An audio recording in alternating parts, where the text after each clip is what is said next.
Oke, baik. Assalamualaikum warahmatullahi wabarakatuh. Ya, kita lanjutkan untuk pembuatan laporan keuangan khususnya jurnal khusus di sini. Ya, pada pertemuan kali ini kita akan bahas mengenai jurnal pengeluaran kas ya, di mana untuk jurnal pengeluaran kas ini kita akan bahas yaitu cash payment journal dan petty cash. Jadi untuk cash payment journal ini adalah jurnal yang akan kita gunakan untuk mencatat setiap adanya transaksi pengeluaran kas di atas 1 juta ya, yaitu sesuai dengan kebijakan akuntansi bahwa setiap adanya pengeluaran kas di atas 1 juta maka akan dicatat dengan menggunakan cash in bank. Jadi cash payment journal ini adalah jurnal yang akan kita gunakan untuk mencatat setiap adanya pengeluaran cash in bank. Sehingga di sini untuk akun cash in bank ada di sisi kredit seperti itu.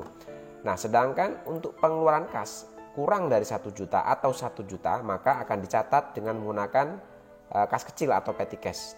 Jadi petty cash ini khusus untuk mencatat adanya pengeluaran kas perusahaan yang sifatnya kecil dan akan dicatat atau akan dibayar dengan menggunakan petty cash seperti itu ya. Jadi untuk jurnal pengeluaran kas di sini ada dua. Yang pertama, jurnal pengeluaran kas yaitu cash payment journal. Ini jurnal untuk mencatat transaksi pengeluaran kas di atas 1 juta. Sedangkan petty cash ini adalah jurnal khusus yang digunakan untuk mencatat setiap adanya pengeluaran kas yang jumlahnya 1 juta atau 1 juta ke bawah seperti itu.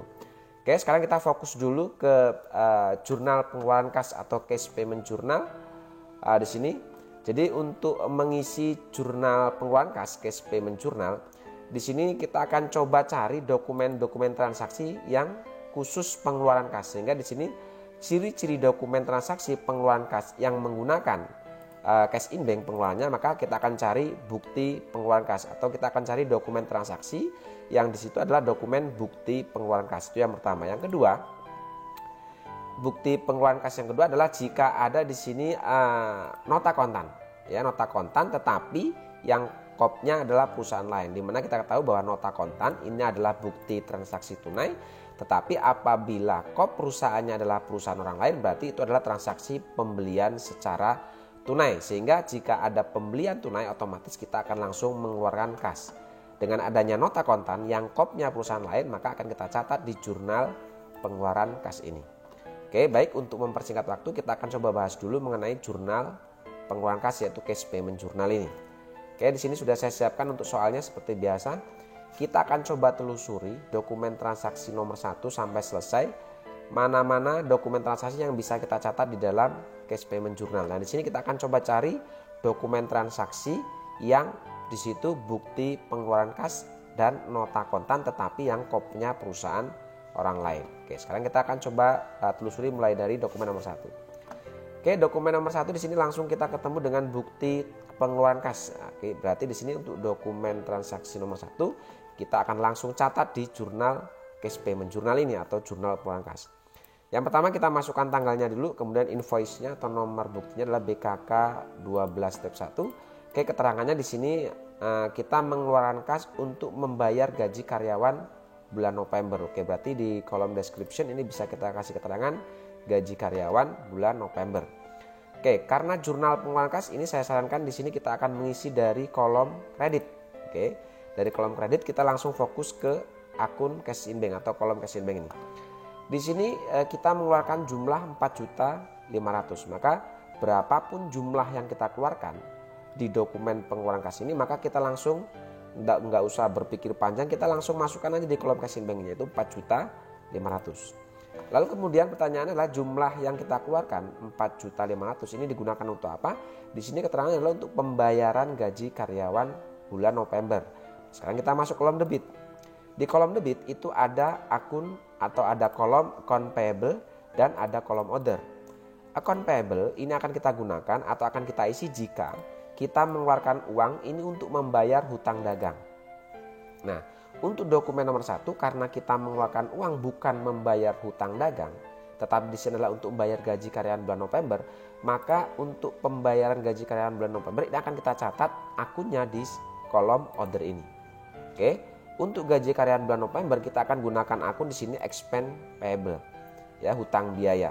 Ya, karena apa? Karena Karena yang kita bayar adalah gaji bulan dahulu, sehingga kita statusnya membayar hutang gaji.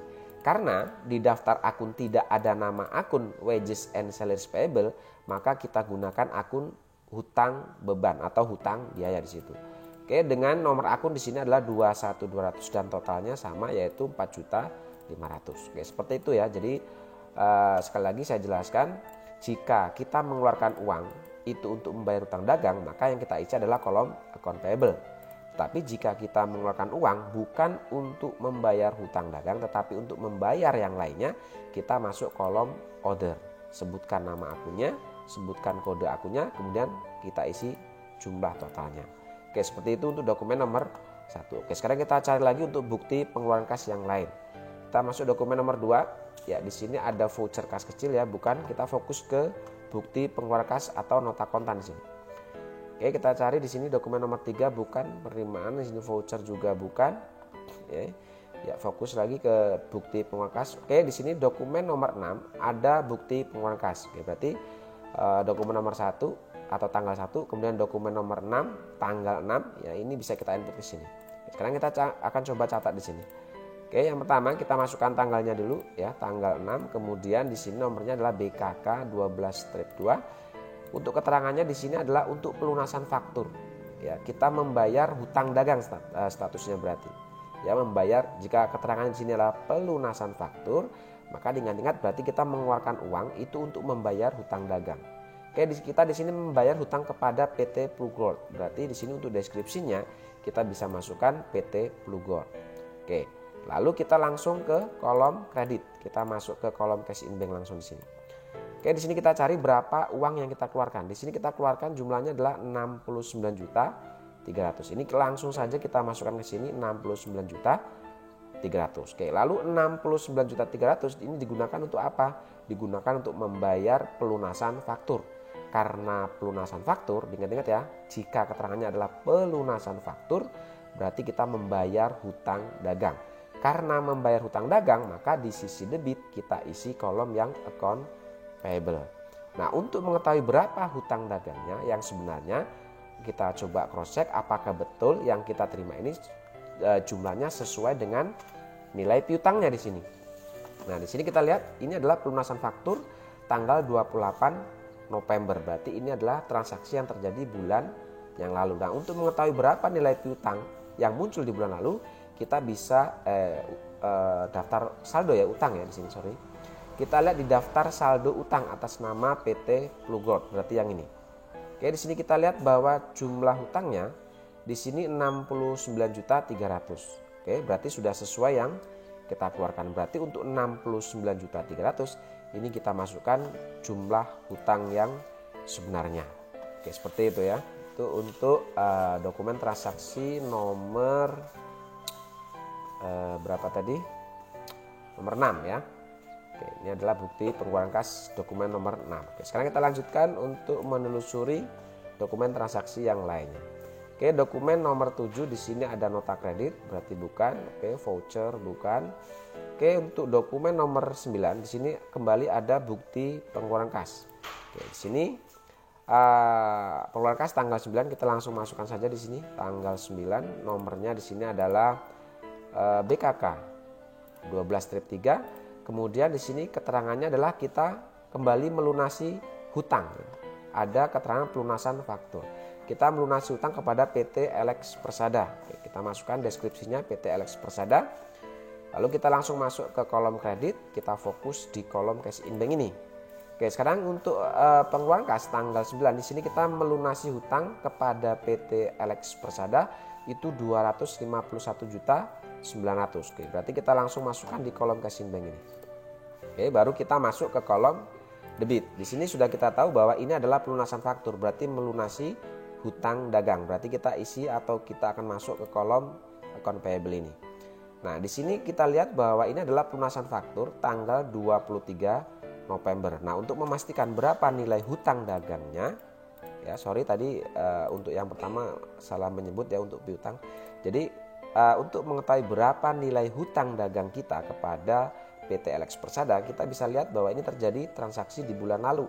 Berarti untuk mengetahui berapa nilai hutangnya, kita bisa lihat di daftar saldo hutang. Kita lihat di sini, ya ini adalah daftar saldo hutang dagang. Kita lihat fokus ke PT LX Persada. Di sini ternyata nilai hutang kita itu adalah 251.900.000. Ternyata sudah sesuai dengan yang kita keluarkan. Berarti jumlah hutang dagang kita akan masukkan nilai 251.900.000 sesuai dengan yang ada di daftar hutang dagang kepada PT LX Persada. Oke, lanjut ke dokumen selanjutnya. Tadi kita masuk di dokumen tanggal 7 ya. Tanggal 7 berarti bukan tanggal 7 ya. Dokumen transaksi nomor 9 ini. Ya, ini. Oke, kita lanjutkan lagi. Oke, sudah kita input dalam tanggal 9 ini. Kita masuk dokumen transaksi yang lain ya. Untuk dokumen nomor 10 faktur bukan.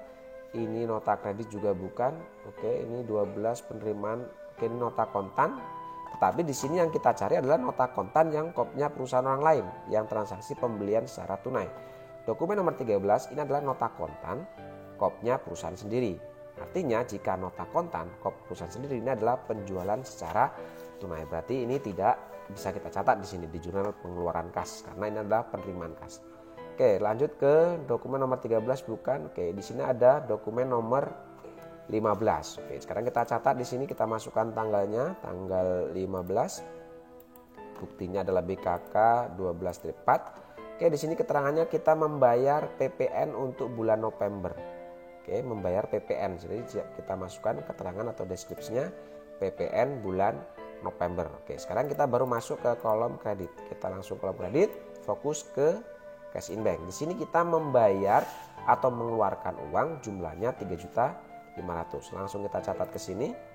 Oke, lalu kemudian 3.500.000 di sini kita gunakan untuk membayar PPN atau hutang PPN. Oke, membayar hutang PPN berarti kita bukan membayar hutang dagang. Berarti jangan masuk ke kolom account payable, kita masuk kolom order.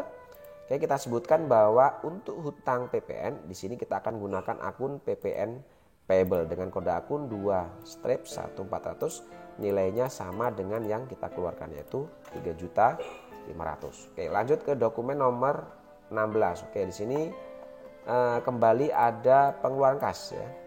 Oke, kita masukkan tanggalnya di situ tanggal 17, lalu buktinya BKK strip 5, keterangannya adalah untuk membayar dividen terutang. Berarti kita membayar utang dividen.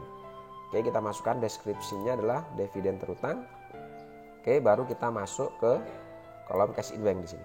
Oke, langsung saja kita cari berapa yang kita keluarkan. Di sini kita mengeluarkan 2.500.000. Berarti kita masukkan langsung ke kolom cash in bank.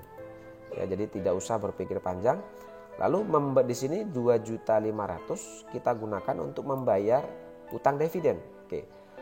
Pembayaran utang dividen itu berarti tidak masuk dalam kategori membayar hutang dagang. Berarti kembali kita akan catat di kolom order.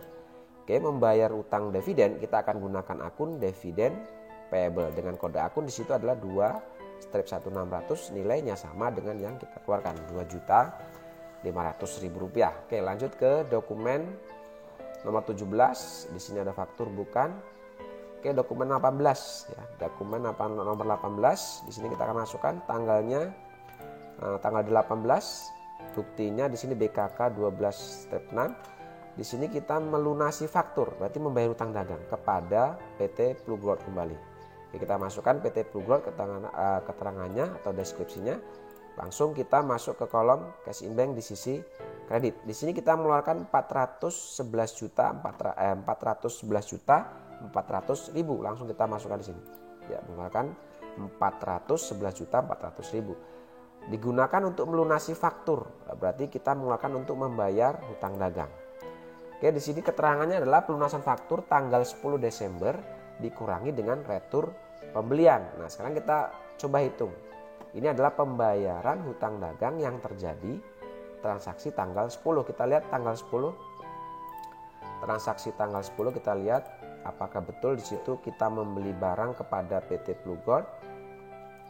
Ya, ternyata ini betul ya bahwa tanggal 10 kita membeli kepada PT Plugrod, membeli barang secara kredit karena di sini bukti transaksinya faktur. Oke, tanggal 10 jumlah hutang dagang di sini yang muncul adalah 482.900.000. Oke, 482.900.000. Oke, Lalu kemudian keterangannya tadi dikurangi dengan retur. Nah, berarti dokumen selanjutnya pasti ada retur. Oke, di sini dokumen nomor 11 ternyata retur. Ada barang yang kita kembalikan dari transaksi pembelian yang kita lakukan tanggal 10. Jadi tanggal 10 kita beli barang, jumlah hutangnya 482.900.000. Kemudian tanggal 11 begitu barang kita terima, barangnya karena ada yang tidak sesuai dengan pesanan, maka kita mengembalikan barang itu dengan menggunakan retur ini. Oke, otomatis adanya retur ini akan mengurangi nilai piutang yang terjadi di tanggal 10 ini. Maka di sini untuk mengetahui berapa nilai piutang dagangnya, kita akan hitung transaksi tanggal 10 hutang dagang ini akan kita kurangi dengan jumlah returnya. Di sini untuk jumlah retur itu adalah 71.500.000. Oke, sekarang kita kurangi berapa nilai hutang sebenarnya. Oke, jumlah hutang yang terjadi tanggal 10 dikurangi dengan jumlah retur tanggal 11, maka didapat nilai 411.400.000. Berarti jumlah yang kita keluarkan ini sudah sesuai dengan jumlah hutang dagang kita. Sehingga untuk kolom account payable kita masukkan jumlah hutang dagang yaitu 411.400.000 rupiah. Seperti itu cara menghitung atau mencari nilai hutang untuk transaksi tanggal berapa ini? Tanggal 18.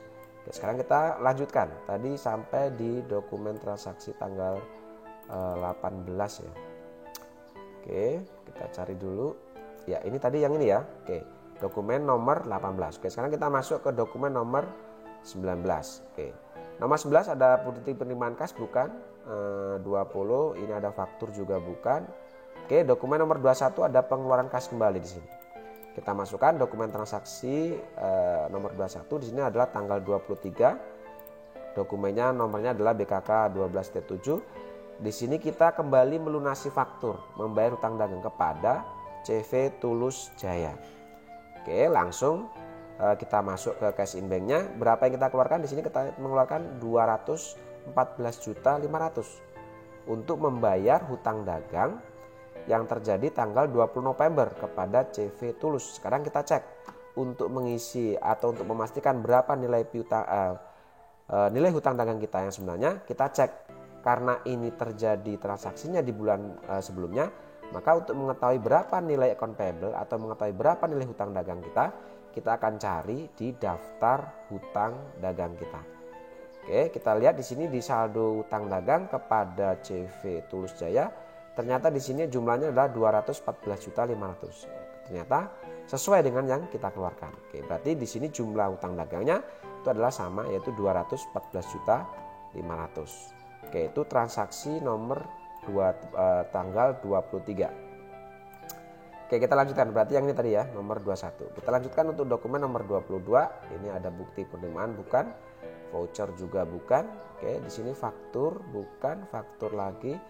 Oke, dokumen nomor 26 ada bukti pengeluaran kas. Kita langsung masukkan tanggal 30. Oke, buktinya BKK 12-8. Lalu keterangannya kita membayar angsuran bank gitu ya. Oke, berarti kita deskripsinya kita kasih angsuran bank. Oke, jumlah yang kita keluarkan di sini tanggal 30 jumlahnya adalah 10.100.000. Berarti langsung kita masukkan di kolom cash in bank. Oke, jumlah 10.100.000 ini digunakan untuk membayar pinjaman pokok 10 juta dan ada bunga 100.000 di sini. Berarti karena yang kita keluarkan di sini bukan membayar utang dagang, kita masuk kolom order. Oke, sekarang kita masukkan di sini ada dua akun di sini. Yang pertama, pinjaman loan ini akan kita catat dengan akun Bank Megaloan. Kemudian beban bunganya ini yang 100.000 akan kita catat dengan akun interest expense. Oke, masing-masing kode akunnya adalah 2/200 dan 9100. Untuk Bank Megaloan itu 10 juta, sedangkan untuk interest expense itu adalah 100.000. Sehingga total untuk membayar angsuran pokok dan beban bunganya itu sama dengan jumlah yang kita keluarkan, yaitu 10.100.000. Oke, seperti itu ya. Oke, saya rasa selesai ini untuk yang bukti jurnal pengeluaran kas ini. Oke, setelah kita selesai semua, kita akan coba total di sini ya. Kita akan coba total atau kita akan coba hitung di sini. Oke, yang pertama Kita jumlah dulu untuk account payable-nya. Di sini kita dapat nilai sebesar 947.100. Kemudian untuk sisi debit kolom order itu jumlah totalnya adalah 236 juta ya. Sorry. Kita hapus dulu ya. 20.600 ya.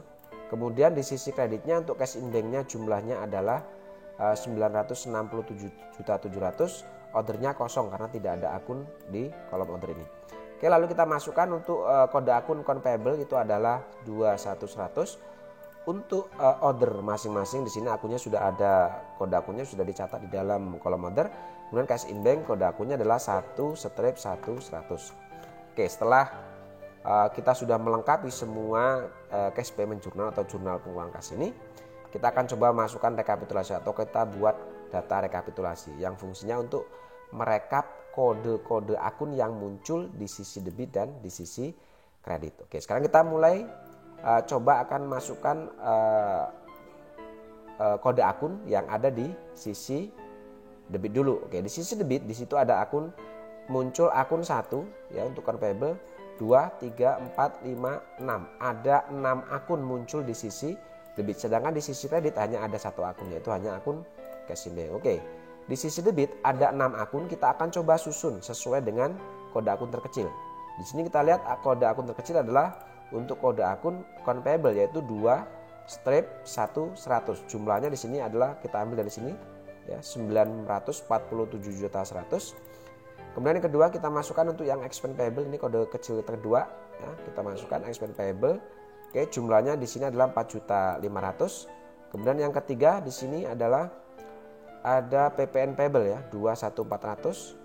Oke, jumlahnya di situ 3.500.000. Kemudian yang keempat di sini ada dividen payable kode 2.1600, jumlahnya 2.500.000. Ada Bank Megaloan di sini. Kode akun 2.200, jumlahnya di situ adalah 10 juta dan yang terakhir ada interest expense.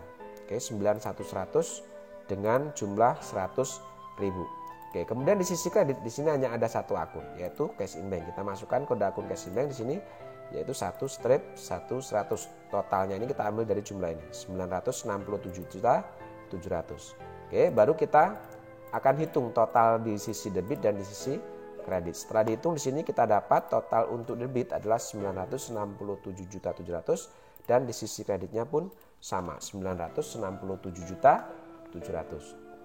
Oke, baik, untuk cash payment journal ini saya anggap selesai. Oke, jadi cash payment journal itu adalah jurnal yang tadi ya. Jadi saya ingatkan kembali, ini adalah jurnal yang kita gunakan untuk mencatat setiap adanya transaksi pengeluaran kas yang pengeluarannya menggunakan cash in bank. Oke. Lalu yang kedua, pengeluaran kas atau jurnal pengeluaran kas yang kedua adalah petty cash. Jadi petty cash ini adalah jurnal yang kita gunakan untuk mencatat adanya pengeluaran kas yang sifatnya kecil atau kurang dari 1 juta atau 1 juta.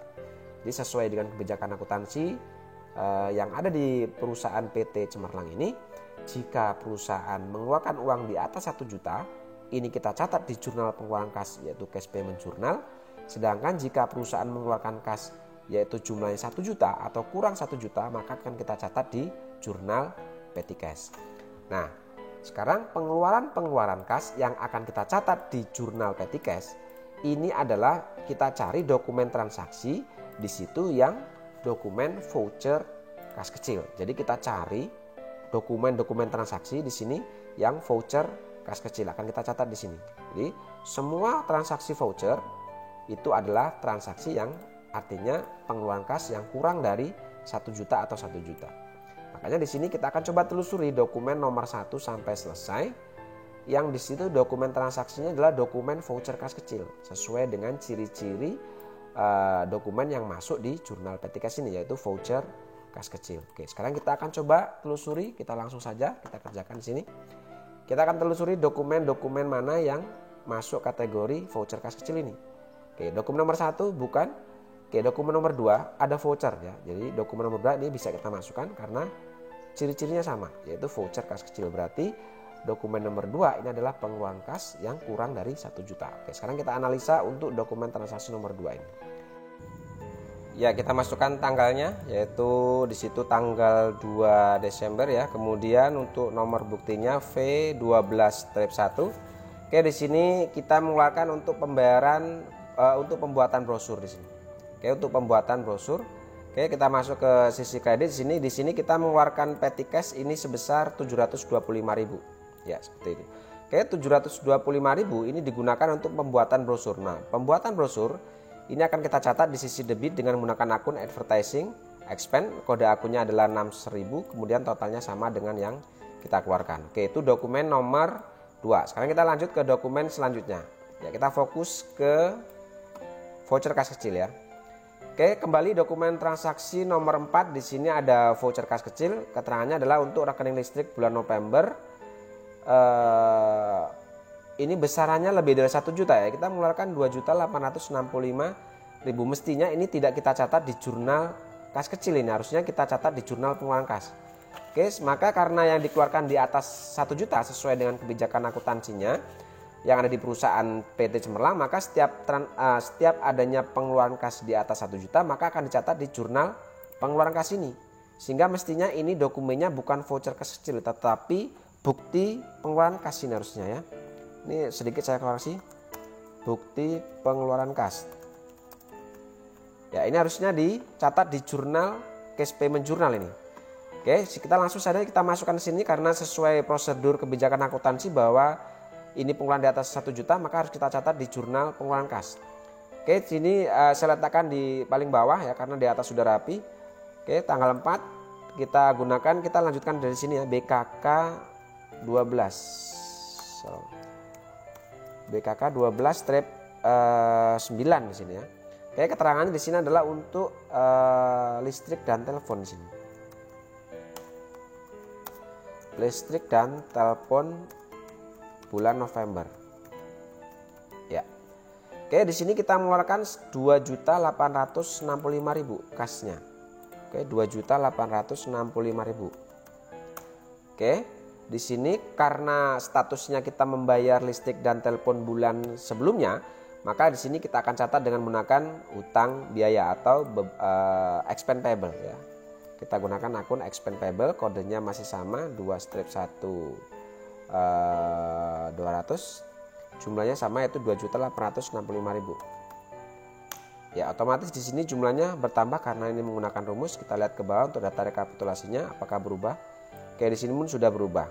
Oke, itu untuk dokumen nomor 4 ya. Ya, jadi ada sedikit revisi tadi yang harusnya ini bukti pengeluaran kas, ternyata tadi adalah voucher kas kecil karena sesuai kebijakan akuntansi perusahaan jika pengeluaran di atas 1 juta maka dicatat di jurnal pengeluaran kas ini. Sehingga ini harus saya edit menjadi bukti pengeluaran kas.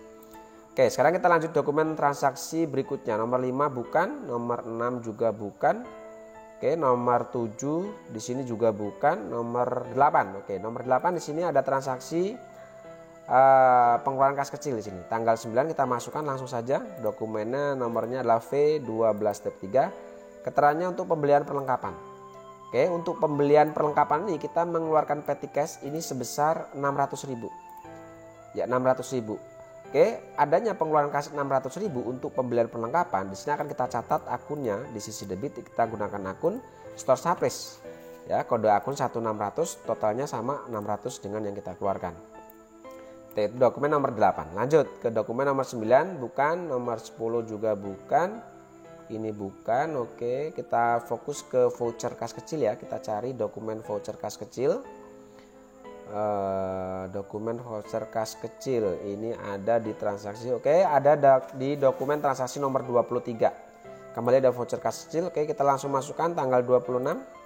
Oke, nomornya V12-4 di sini untuk perbaikan atap toko. Oke, untuk perbaikan atap toko ini kita mengeluarkan petty cash 300.000. Nah, pengeluaran 300.000 untuk perbaikan atap toko ini di sini disarankan untuk memasukkan sebagai order operating expense. Maka di sini kita gunakan akun order operating expense.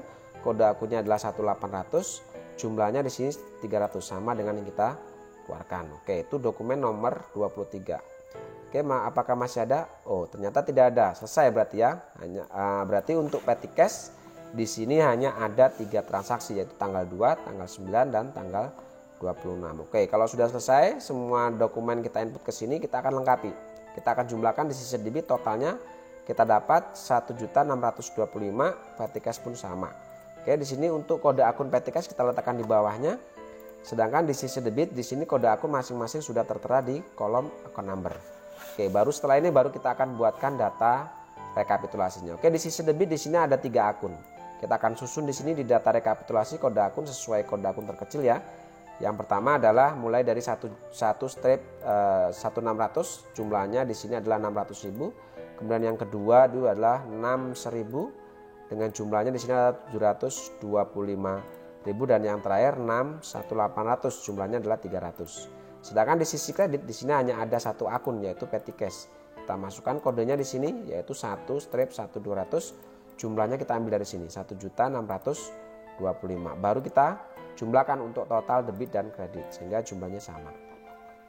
Oke, cukup simpel untuk petty cash ya. Jadi untuk pertemuan kali ini membahas tentang jurnal pengeluaran kas, baik pengeluaran kas yang menggunakan cash in bank maupun pengeluaran kas yang menggunakan kas kecil atau petty cash. Oke, saya rasa untuk pertemuan kali ini cukup. Untuk pertemuan selanjutnya kita akan coba bahas mengenai kartu persediaan. Oke, terima kasih. Assalamualaikum warahmatullahi wabarakatuh.